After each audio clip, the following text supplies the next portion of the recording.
আলাইকুম রহমতুল্লাহ বরকাত। সম্মানীয় দেশবাসী, আমি cancer specialist doctor SM Sarwar. বিশেষ করে আপনারা জানেন যে সারা ওয়ার্ল্ডের ডাক্তারদের বক্তব্য ক্যান্সার ভালো হয় না, ক্যান্সার হলে আনসার নেই, ক্যান্সার সাময়িকভাবে চিকিৎসা হয়, একসময় ক্যান্সারের মৃত্যু হয়, এটাই মেনে নিতে হয়।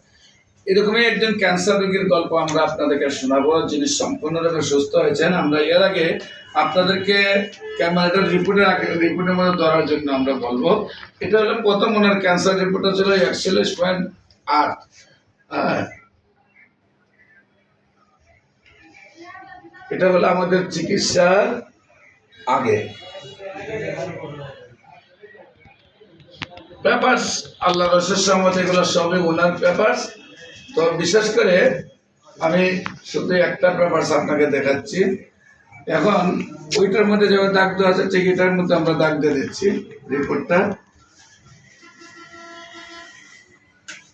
একেবারে 0 পয়েন্টে চলে আসছে, 1.4। আমরা চিকিৎসা করেছি 5 মাস,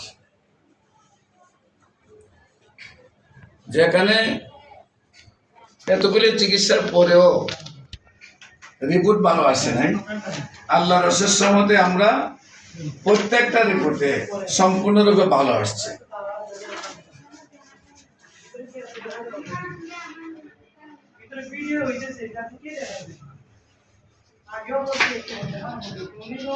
মানুষ মনে করে হোমিও খাইলে কিডনি নষ্ট হয়, কিডনির পয়েন্ট একেবারে 1 পয়েন্টের নিচে চলে আসছে। এক কথায় বলতে গেলে ভালোর চেয়ে ভালো, ভালোর চেয়ে ভালো, একেবারেই ভালো। যেটা হলো আমাদেরকে তো ফ্রেশ পাওয়া যাবে না 5 মাস রোধ খাওয়ার পরে তুমি যেভাবে সুস্থ হয়ে যান। আমরা রুগীর কিছু কথা ওনাদের কাছ থেকে শুনি। রুগী আপনার কি হয়? আমার আম্মা। আপনার আম্মা। আপনার কি হয়? আমার খালা।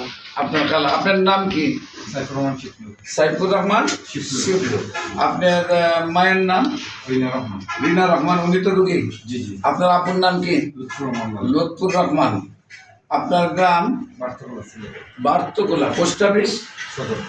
সিলেট সদর। থানা সিলেট সদর, জেলা সিলেট সদর। আচ্ছা, আপনার আম্মু কিভাবে অসুস্থ হন, কোথায় কোথায় চিকিৎসা করেন এবং কিভাবে সুস্থ হন একটু বলুন। আম্মু আপনার ওই যে জন্ডিস হয়েছে, জন্ডিস থেকে মানে লিভারে পড়ে গেছিল। তারপর আমরা এই যে মাউন্টেন রোডার হসপিটালে ছিলাম, দুদিন থাকার পর ওনারা আমাদের ট্রান্সফার করে দিলাম ঢাকায়।